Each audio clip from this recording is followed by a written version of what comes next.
Back live. I missed 2 weeks in a row. I apologize. We're back live on Windshield Time with Michael Hoy, CEO of Great Day Improvements. Michael, how are you? I'm doing great, man. How are you doing? It's good to see you. Fantastic. It's talk about a huge industry and yet so small. We realized a couple months ago that we live, or at least are from the same state in Maryland. We are. I'm just North Bay. You're South Bay. I guess that's how we view it, right? I'm north of the city. You're south of the city. Now you're smart and you got the heck out of there for at least a month or so, and are down in Florida enjoying some warm weather, I hope. I am. My wife and I are recently empty nesters, so we decided to bring our empty nest to St. Augustine for the month of February, and then our two that left the nest decided to come visit mom and dad for a free meal and a beer. So we're ready to roll. Smart children. They'll be walking through here at some point. So part of Windshield. I love it. We're gonna give. I got a few people jumping on the live.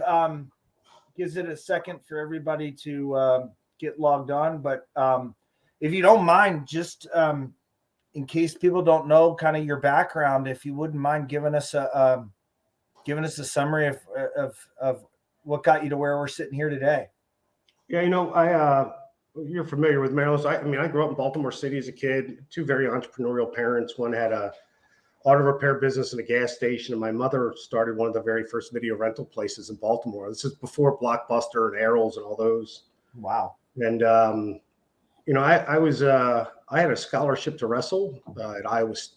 So I was ready to go to school and graduating from high school. I got in a pretty bad car accident, and that just didn't happen. And ended up going into the lumber business in Baltimore. That was 37 years ago this past January. So it's kind of just been this evolution. I was in the lumber and building materials for a long time, got involved with the Pella network, and that's really where I was introduced to really the D2C process and spent time with renewal. And my partner Ed and I, we had connected at Pella, and when the opportunity came up to acquire Great Day, it was a bit scary. At the time, it was an underperforming business. It had two brands, Patio Enclosures and Stanek, and it was really a shell of what it had once been. But what had us so interested in it was every customer said their patio room was their favorite room in the house. And the reviews were amazing. So we're like, it's just not been given the tender love and care and the direction it needed from a leadership perspective. The investments weren't made. And we decided to make a go at it. And what we look like today was not the original plan. If I told you it was, I'd be lying multiple times. But when we realized what the opportunity was in the market, we kind of said to ourselves, why not us? Why can't we do this? And so we got after it pretty aggressively, as you can tell. Yeah, just a little bit. Yeah. So what is it now? So today it's 205 plants, locations across the country, 105 markets. We have 3 manufacturing facilities: Macedonia, Ohio, Cincinnati, and Tampa. 9 or 10 brands, depending upon how you want to slice it. And it's we just added Home Performance Alliance down in Tampa before the end of the year, and we added K Designer out in Sacramento, California, out back in October. And we've been pretty active when others haven't. So we're pretty opportunistic in our approach. We have a lot of good relationships in the industry. We know a lot of people, so it makes it easy for us to build trust early. I've always said, when you can talk the lingo and you know what people mean about issued leads and demo rates and call centers, and you tend to build credibility quicker with potential sellers. But our growth is not just an M&A story. We opened up 50 locations last year, 50 greenfields. Now, okay, that's what I was going to ask. They were greenfields. They were all greenfields. So we called that. So we have a very official term for it. It's called blitz scaling, and it sounds like it is. It's blitzing. It's messy. It's muddy. You're trying to figure it out as you go a little bit. We've had some experience at it now, so we're getting better. But as things felt less efficient in 2022 and 2023, especially from a marketing perspective, and I don't think anybody can dispute we all felt that, we recognized that we wanted to plant flags. So, these businesses are They generate a lot of cash. You don't really need to borrow money to open up new locations if you have the process and practice down. So we made a huge commitment in 23. We opened 50. We're going to open 25 to 30 this year. Could be more depending upon how the year goes. And there's a line of M&A opportunity out there. Some really great companies with really great people. And that's our approach. It's all about the people. I was asked recently, what's my focus and where do I put my time? How do you do it with 10 brands? The answer is I don't do everything with 10 brands. We have really great people leading the business day to day. And I put my focus first and foremost every day on the culture. Are we creating an environment that people want to be in, that people feel inspired by, that they feel like they can grow in? Secondly, it's on the actual individual people. Are we giving them the chance? Are we bringing people in that we can retain? Are we retaining who we've got? And then the third is I look at the numbers and the data. And if I get the first two right, we get the first two right, we can really drive success for everybody. So everybody's got to win. The report card's the P&L. That is a fact. But the P&L doesn't fix itself. People fix the P&L. So that's how we view the business. Yeah, that's probably pretty smart approach. Seems to be working. I didn't realize. I didn't know you guys were greenfield. You greenfield that many. If you don't mind me asking, what's been the biggest challenge when you greenfield that you found? So there's two ways to do greenfields. One we call contiguous. So you've got a market that you're in. You're going to grab more. It's a land grab close by, and you can service it from a location you have. You build up your backlog, and then you eventually put some satellites in. That's certainly an easier road to go, but we're regions. So within a region, you got a regional manager, you got regional sales manager, regional ops managers. We're not opening greenfields in places where we don't have regions. We were at a period of time, 2020, we opened up 30 locations, but more in the South and Southwest. We were creating regions at that point. Now those regions are created. So the toughest part ultimately is how do you get the best people? And I've been arguing for years that should be the easiest part. We've got 3,500 full-time employees today. And in an optimum environment, I'd have 3,500 full-time recruiters. Yeah. I'd solve all my staffing issues and everybody else's staffing issues along the way. So if we can build that culture and that people-centric environment, I think we could accomplish that. We're far from it today, right? We haven't created that yet the way we'd like. And it's probably a never-ending journey, I would think. But we're going to damn well try. And if we can do that, look, we can get the leads. We can spend the money. Capital's not a problem. Anybody can get the cash to do this. It's finding the right people and then bringing them into your system, holding them accountable to how you want to do things, making sure they understand the why behind the what, and then giving everybody a chance to win and do the job. I think we complicate this a lot. My new favorite word is simplicity. Simplicity, yeah. I heard a guy tell me that the other day. It's actually from my days in baseball. We took a kid's game and we add people to it and make it complex. And if you can try to remember back to the simple things that got you to where you are now. I've been thinking a lot about one item that you and I talked about a few weeks ago, and that was private equity. And the view in the industry has been that private equity can be really negative. And that comes from when 1-800-Hanson's was sold. That didn't go perfect to start. And some of the probably more rumors than reality that came out of that have soiled opinions. Summit owned Champion for 14 years. That was not their plan, I'm sure. Yeah. I will tell you that, there is a place in our space for private equity. Let's be honest, their dollars are as green as anybody else's. Their motives are different. And until you recognize what their objectives are and how you align with those objectives and have them align with your objectives, it can be a really rough go if those relationships aren't understood and you can see where everybody else is coming from, because they bring a ton of value. Yeah. For us, today we have a minority investor. We love the capital. We wouldn't have been able to do the deals we've done without their help. We are majority owned, though, by the entrepreneurs. So when we do these deals, we try to keep the entrepreneurs on. We want them to be part of the equity group that is owning this business and running this business. Ed and I, along with our total team, we're ultimately the decision makers for the business. We don't make decisions in a bubble. We're very collaborative. But, without private equity and investment firms, we wouldn't be doing what we're doing today. So I think I've been telling a lot of folks in the industry, I think private equity has a bad rap. And I think it's incumbent upon folks like myself and other people that are leading these larger organizations to help private equity get into our space. This is not a zero-sum game.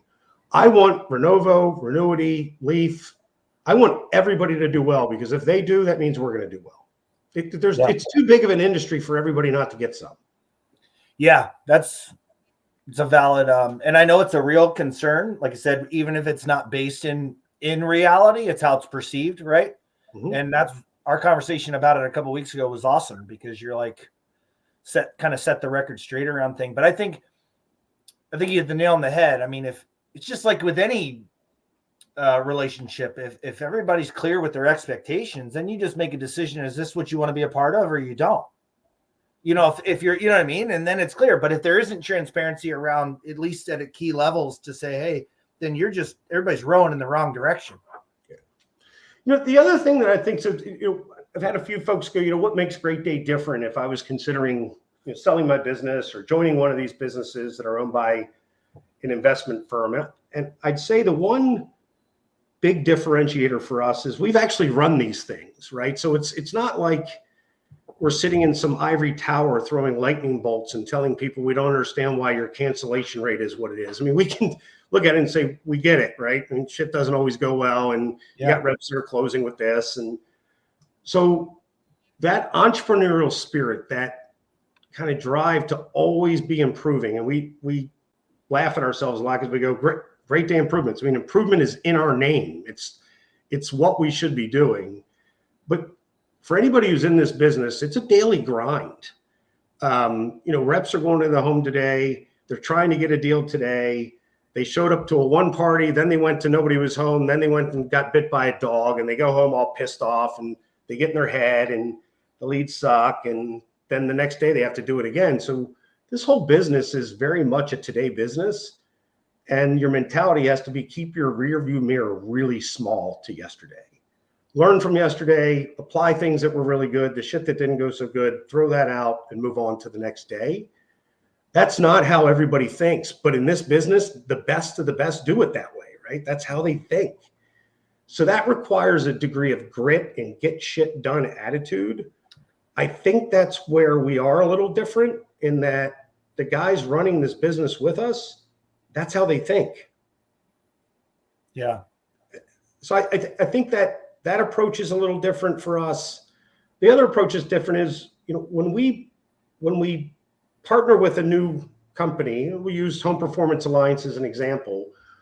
We don't go in with the idea that we have the answers to all their issues. Frankly, I can do all the diligence in the world, and until I'm actually in it, I don't know half of what's going right or wrong. Yeah. So we go in with this idea of, we're going to be really curious and not judgmental. We're going to really seek to understand the business. We ask the same of the people there, because when I walk in the door, I've got to earn everybody's trust, and I've got to trust everybody out of the gates. So building those relationships and that rapport early on is so important to us. And when we do, they tend to let all their dirty laundry out. And then we can say, hey, great, this business over here that we partnered with had the same problem, and they know how to solve it. Give that guy a call. So the secret becomes true entrepreneurs reaching out to each other across brands, realizing they have a peer that can actually help them with their problem and wants to help with their problem. There's no secrets in this business. It's execution. Uh-oh. Did I hit a nerve? Yeah.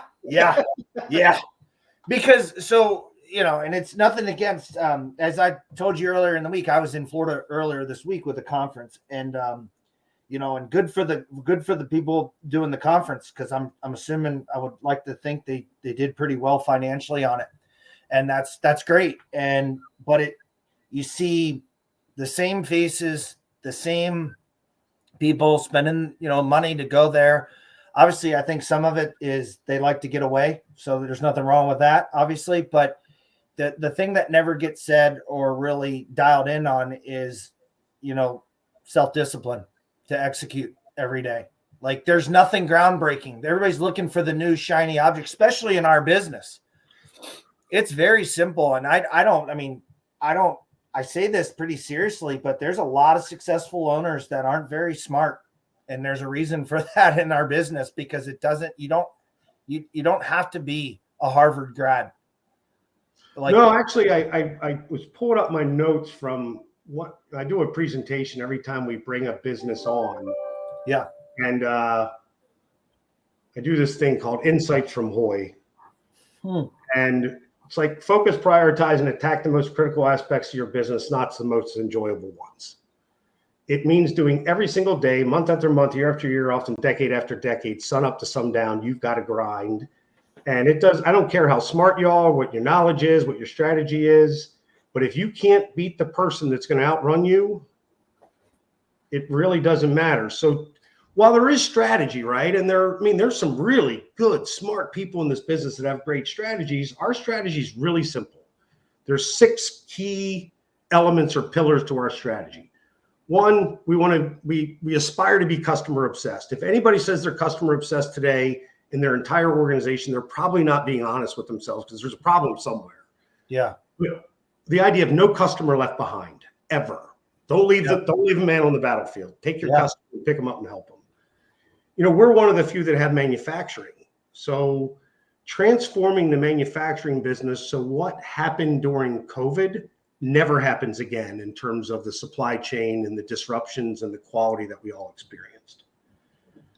The development of our people, and that does not mean handing them books and teaching them in a class. I mean, really engaging them in a way that they can learn with real problems in real time and through osmosis of other people in the organization. Be really data driven. That is a big part of our strategy. We all have opinions, most based on experience, some based on ego, but let's just take that Moneyball mindset, use the information to really keep our ego in check and make sure we make good choices. You let the technology enable the business and not the other way around. This should be enabling the user, it should be enabling the customer. And then last is, what are the new frontiers in front of us? There are so many growth levers, whether it be M&A, organic, product. And when you look at the Great Day story, the ultimate objective was build a national platform on the back of the sunroom business, which is really hard to fulfill and execute. And if we could do that, we should be able to relatively easy layer on other products and services that would allow us to scale even faster on a very low cost infrastructure. Those are our strategies. Now, the tactics and the execution around it, I bet you if we asked any really good home improvement company if these are their same strategies in some way, they just use different words, and the answer is yes. Yeah.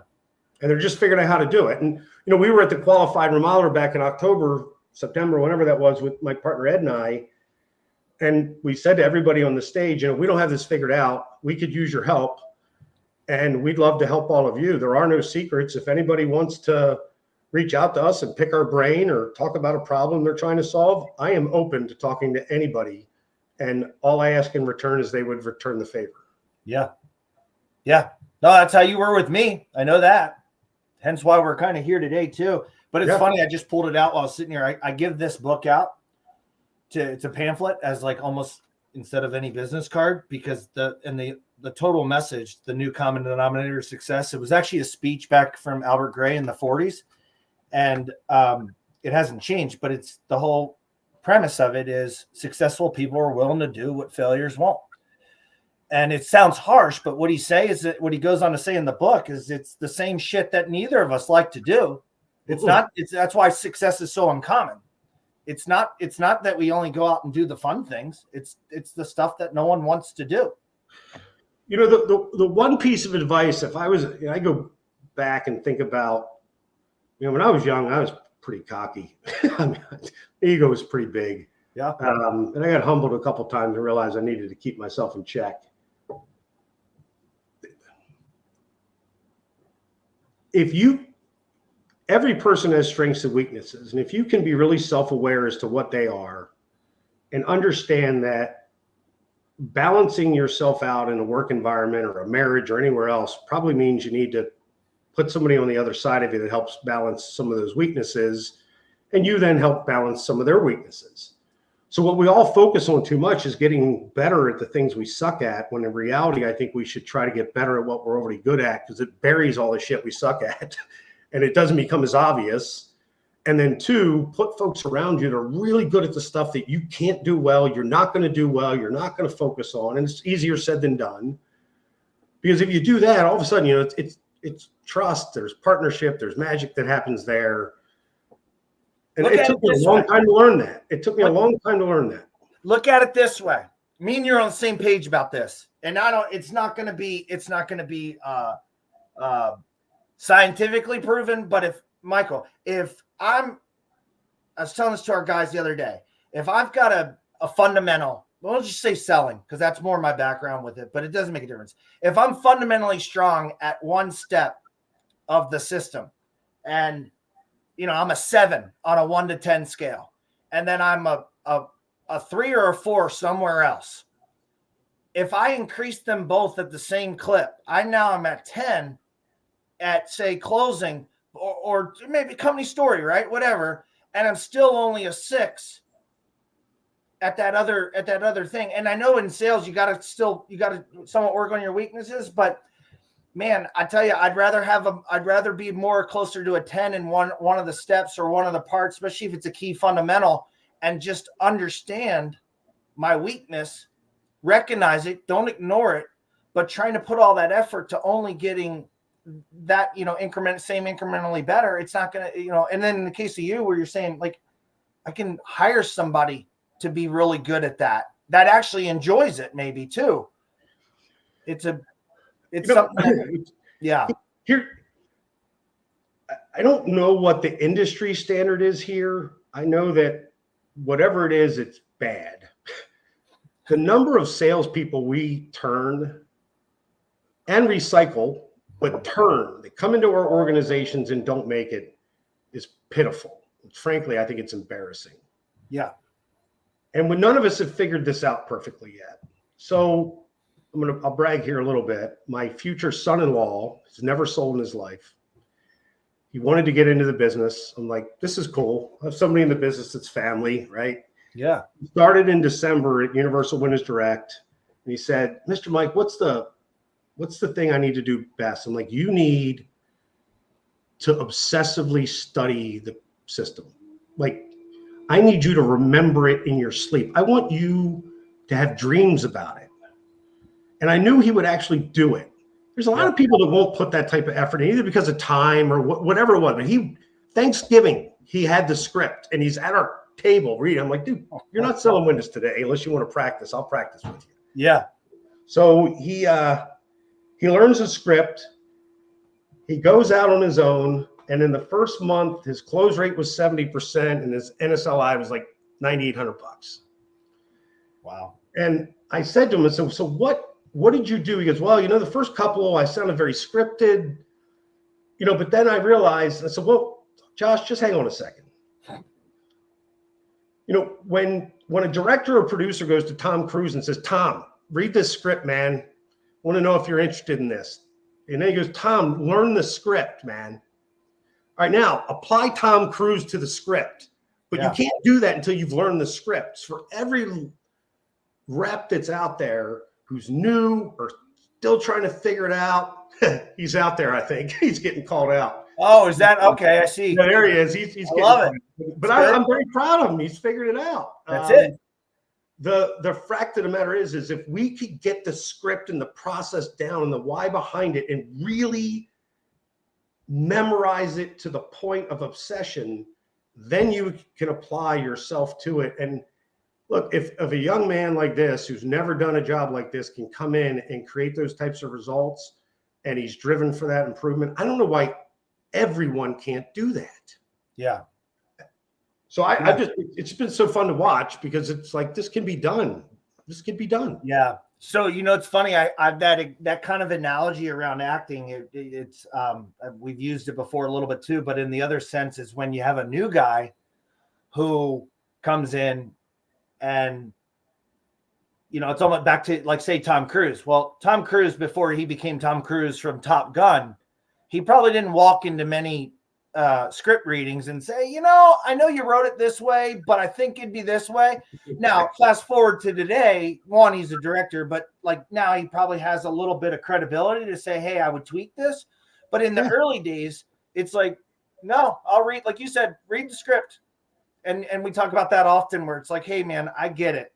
You probably wouldn't, I remember some of our first scripts, there were words in there I didn't even know how to say, much less was it me. But we still just got it down. And some of those early scripts I could still probably, say today, because again, you had to know them so well that you say them in your sleep, and at least start there. Yeah. We always say prove the system wrong. It's the only control group in the situation. You can't control the customer. You can't control your manager sending you wherever the lead is. You can't control the location. Like, only thing you can control is how you respond with or without a script. I don't understand. That's awesome to hear about him. That's a great example.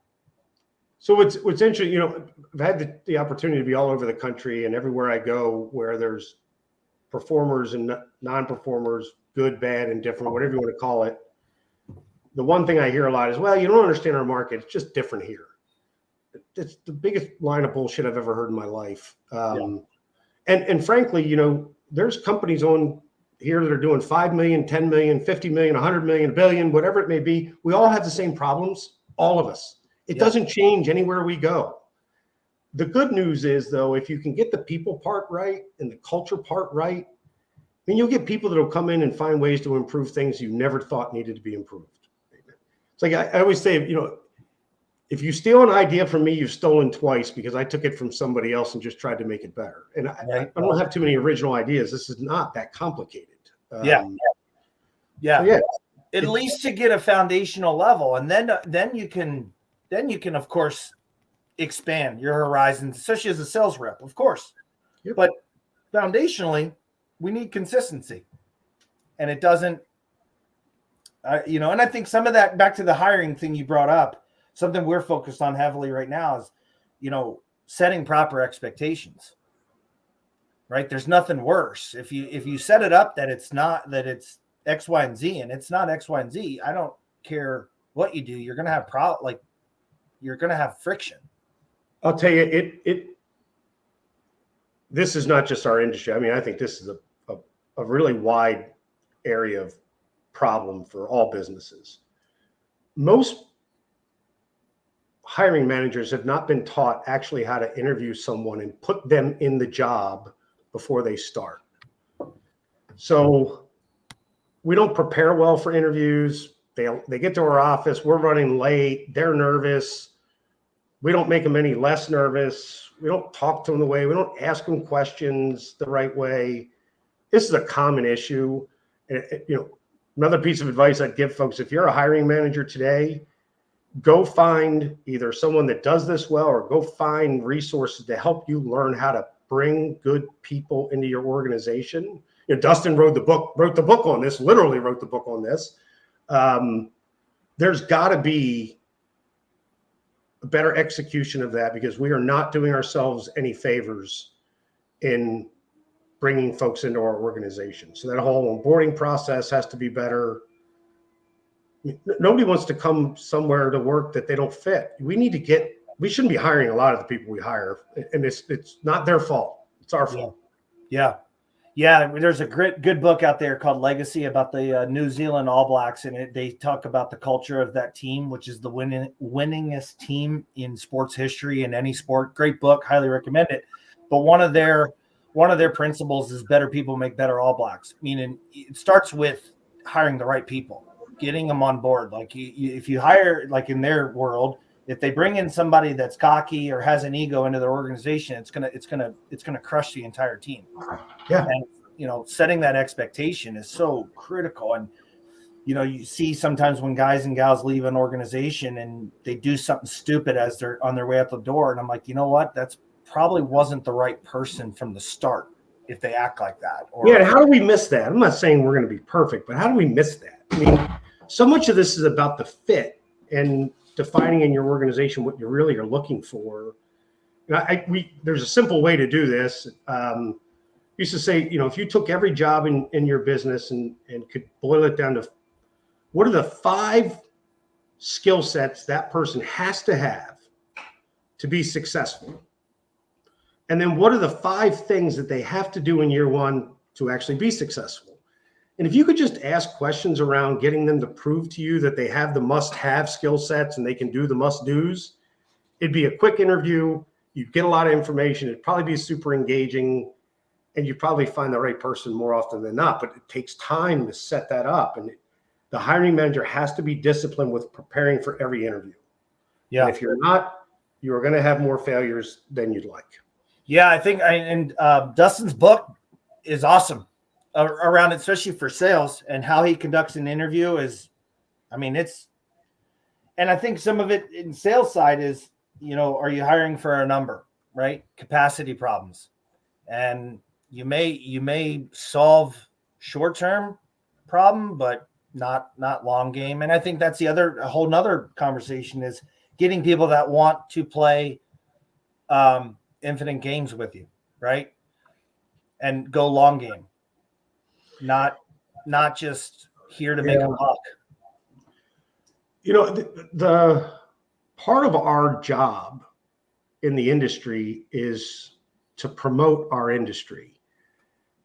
For a long time, we were not viewed as, look, we don't have Taj Mahals. We're not fancy people. We're not banks. You know, Yeah. we're pretty blue collar. Yeah.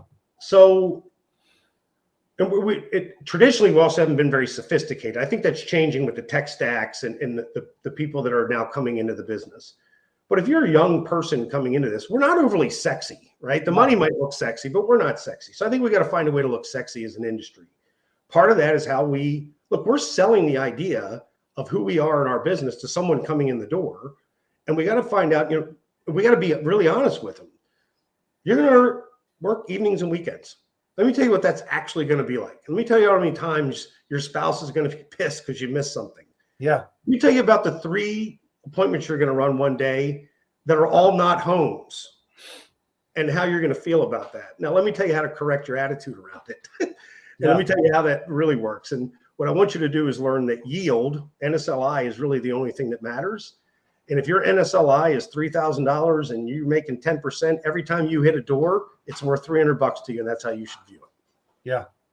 Yeah. Spot on. Yeah. I think you're right. I mean, it's just easier. I mean, to set those expectations. It's not going to be, and that's, yeah, that's, was it Yoho that said this is it's a really hard way to make an easy living? Was that or was that Tony Hood? I can't remember who said that. One of them, but yeah, concept. Yeah. Yeah. It's not going to be worth it to a lot of people. Man, what a great industry we're in though. We get to go into people's houses, help them build a dream or make it better. Or, it's so funny. They invite us into their home and then we get there and sometimes they act like they don't want us there. It's like, yeah, how do you, that can be difficult, right? But I don't know. I've been in the home and I just remember going, hey, Mr. Jones, it kind of seems like you might not want me here. And usually the wife would go, be nice to him. And I go, sorry, bud, didn't mean to get you in trouble. Yeah. You just brought up another great point. I don't think you get to that stage until you have that, like you were talking about with your future son-in-law. The guys that don't have fun in the home are the ones that are so concerned and worried about what to do and what to say, versus it becomes automatic at that point. And this does become fun. If you're out there selling windows, you start to have that mentality of, it's not a matter of if they're buying, it's how many they're going to buy, right? Like you have that confidence. That's so just, again, confidence, not ego. And then you're right. You get to serve and help people with their biggest investment, especially if you work for a great company. If you don't, and you don't fulfill what you sell, that's a bigger problem. But there's so much to love about our industry. There's also a lot of, call it the tin man, that history that we're carrying along with us in some of our practices, some of our terminologies. Like I don't use the term one-legger. I've always said one party. So it's like, every one of our customers only have one leg, guys. I just can't believe that's the case. And of course, everybody would giggle. And I've not been able to break that one yet, right? It's like the greatest debate in the world is, should we run one party appointments or not? I'm like, well, if you don't run them, you're going to end up on Facebook or BBB that you're sexist and racist. And you got to find a way to turn them into something special. Those people want you at their home for a reason. Find a way to create a great experience, and they'll probably have you back to do something.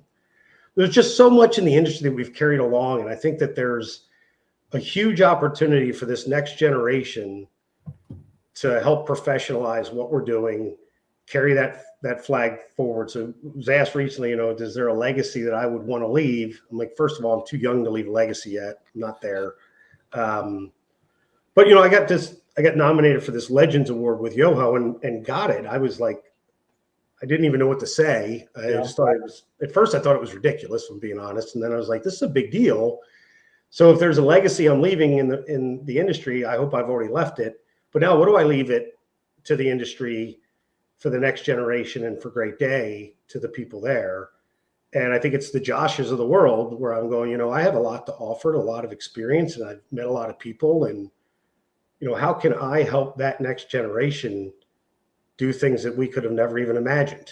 I'm trying to figure that out. So Brian Gottlieb, our mutual friend, spoke about that this week. And really? If you know him, you can't fake that kind of passion. And that's what he talked about. He's like, people are probably like, why are you here?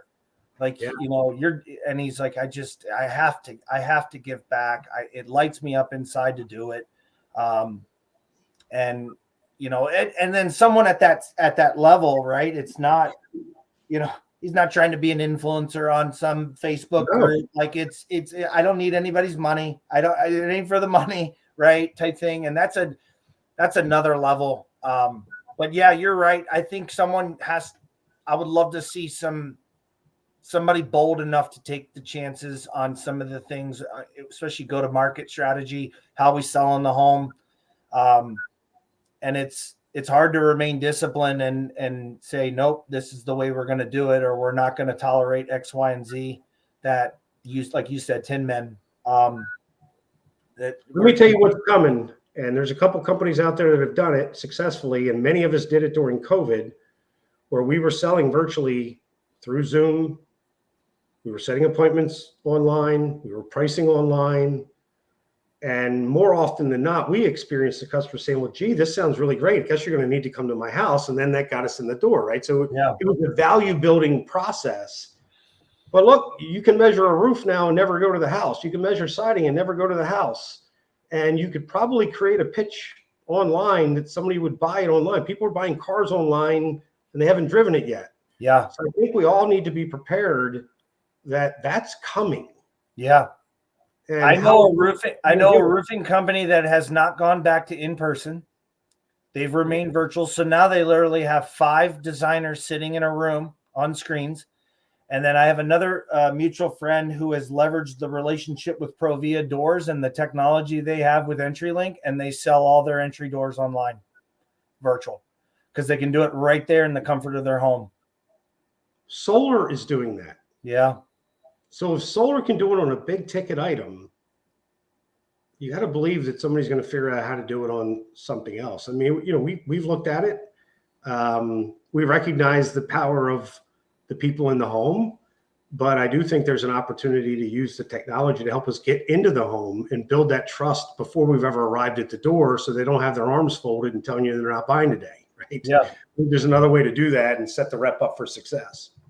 Yeah, the roofing company that I know mentioned it, and they were like, especially with them, they're like, it's not exactly, shingles aren't exactly a sexy product. And then the measure tech or the project manager just confirms the color in person before they drop. He's like, we haven't gone back. And people are like, what? Especially with hover technology, EagleView, all those. That's great. We're doing takeoffs better than we ever could do in person. We're looking at technology like that for window, door, and sunroom, where we have sunroom technology today where you can virtually be in the room and look around and put your ceiling fan on and put the furniture where you want. And we're trying to build that so that once the room is designed within it, it'll actually spit out the cut list and send it right to the plant. So the measure is no longer as manual. Yeah. And we think we could do the same thing on window. The technology is going to help us make all of these processes that we've followed for years so much more efficient and effective. And it's going to be great for the customer because the experience is going to be faster, be less errors and mistakes, communication will be done faster, and everybody wins, right? The company takes cost out. You can pass it along or not. It's really you're choosing. But really the ultimate idea here is to take care of the customer better and create more fun. I think that, I think the phrase that's going to lead that is the old Henry Ford, whether you think you can or think you can't, either way, you're right. I remember, so where I was when COVID broke, I can say it doesn't make it, Window Nation. And one thing I respect tremendously about those two brothers, Aaron especially, was they just had insane amounts of find a way mentality. And that first week, we never asked a rep to do anything we, including him, didn't do first. And I'll never forget, we sold all these jobs virtually. And then we were like, because going into it, we're like, there's no way this is going to work. But at that point, we also saw our leads diminish to zero. So we were like, we better find a way or we're not going to have a job. But I'll never forget, after that first week, we had resulted all these sales. And we were like, and then, production was like, awesome. Where are the contracts and where's the deposit? So then week 2 was like, all right, you're going to stay on the call with them.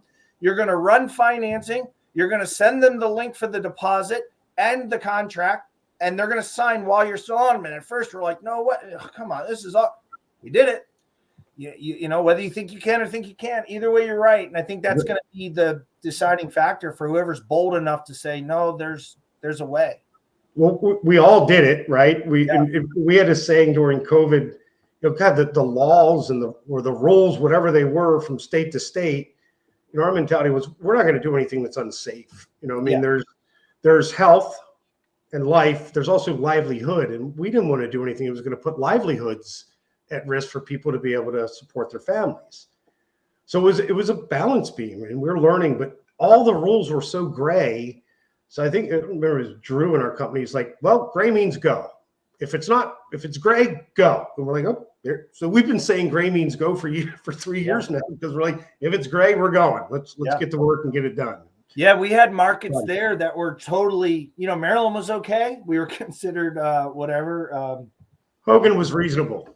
Yeah, right. But we had markets that literally we could not. I think Jersey was one of them. So anyway, we sold online, and I look back on those days and go, we were selling product to people not knowing when the heck we actually were going to be able to install, because their whole state was shut down.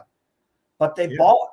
They and you just found out, like anything, you just found a way to get it done and survive, and we did, and then ultimately it quickly, thankfully, turned to thriving.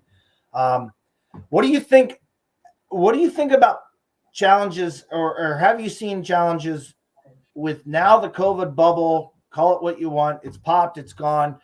For guys and gals that got into this space during that time, to realize that it's not any harder right now. It's just not as easy as it was during that time. It keeps me up at night. The skill set, people didn't improve closing percentages, or like you say, yield, and those numbers didn't go up 25, 30% because of skill set. It was driven by this bump, and now it's gone. And I just see the skill set isn't there, especially if guys or gals got in this industry during the time when it was so. I think there's a couple ways to look at this. Look, there's no question there was a COVID bump. It was a significant COVID bump. And I don't remember what the data was. I had to see if I can find the chart, but at one point it was like 1 in 5 people or 1 in 10 people were in the market to remodel at any one time. During COVID, it was like 3 in 10 or whatever. The argument was demand doubled, but remodeling's so big. I mean, what were they remodeling? Their home, their yard, their landscape, their roof, their windows, their doors, their paint, their floor, their cars, their boats. So there were so many industries that benefited from what was happening with COVID and the amount of liquidity that was pumped into the system. So I would agree that it was easier. It certainly seemed, there was a lot more leads. Yeah. So you had that. Today the number of leads that we're producing is still above pre-COVID levels. I'm not hearing that from everybody. Yeah. So part of it is we've made a conscious decision to invest in the marketing. So I think earlier you heard me say, part of our business model is feed the flywheel, which is the sales and marketing engine of the business. You've got to keep your fixed expenses, G&A and overhead, low. And that means you don't need fancy offices. You don't need all that other stuff. I call it a TP in a phone booth mentality. We are, if I can, we're going to spend everybody's cost of marketing as a percentage of revenue went up this past year by several points. In most cases, that means their EBITDA went down equal what their marketing went down. That didn't happen to us because we flexed the G&A and overhead to make sure we were investing in the marketing. That is not the approach that everybody takes. And it takes a lot of discipline. It takes setting your ego to a side and saying, I gotta get this done. So for the reps, we are feeding the machine. It's just less efficient. Yeah. From 2005 to 2019, this is the cost per lead in aggregate every year, just kind of like this along a line. COVID happens, the cost per lead came way down. Everybody was super efficient. Now it's overcorrected, primarily the web and the lead aggregators. You think about it, we're competing against our vendor. We're all buying the same keyword. So there's got to be a better way to manage that. And I don't know what the answer is. We're all trying to figure it out. But there are reps that have gotten into the space that did get used to shooting fish in a barrel. And today you have to go in and run the playbook you were taught effectively. You can't make mistakes and errors like you were making before. You didn't realize you were making because you were getting deals. It's almost like you need to reset and go, if I had to learn this all over again, how would I approach it? And this is the time to do it because we're getting ready to come into the season, man, where you're going to be busy. And we can't have you practicing in the home. None of us can have you practicing in the home. No. So I would tell those reps to recommit themselves to going back and doing what a Josh did. Just learn it from verbatim. Grab your sales manager, sales coach, trainer, and beg them to help you. I'll add on to that. If anybody's listening, that is a sales manager. Evaluate your rep against your process, regardless of the result. Right? Yeah. So during COVID, you won on the scoreboard because you got the deal. But if we were evaluating you on your process leading up to signing that deal, it was maybe a train wreck, right? But we got away with it. And then flip it the other way. If you're in a tough lead, like tough, that meaning not ideal, that's okay. Evaluate against the process, not the outcome. Because if you say, oh, well, it was a single party appointment and the likelihood of not, that's fine. I don't care about the result. How are they against the process? And then that way you're not saying, oh, I didn't do this in my system because it was this lead. No. You still should be able to do that. The best reps subconsciously are constantly practicing their craft. Yep. It's not role playing. I don't know why role playing has this like negative connotation to it. So I've always said, just, you got to practice. And there are times that the coach for the Lakers tells LeBron, dude, that was crappy. You gotta approach. Yeah, you made the shot, but your approach was terrible and you didn't pass the ball right, or you lost control or whatever. Does LeBron James practice every day? Yeah. I don't know. I think that a rep should be practicing every day, even if it's them talking to themselves. Although I'm more of a out loud practice, do it in your car, do it wherever you can do it, and just hone your skill. I mean, you got a lot of windshield time. You do have downtime. Yeah. Why aren't you every day practicing what you've learned and trying to find a way just to get a little better today than you were yesterday? Yeah. Yeah. I posted about it last week in the group, recording your demo, which everybody knows about, but I took it a step further, and I think it's pretty awesome when you do it. I have a guy just did it. You record it, you watch it with no volume, you listen to it and don't watch it, and then you read the transcript, which any tech, it's free online where you can just get the transcript.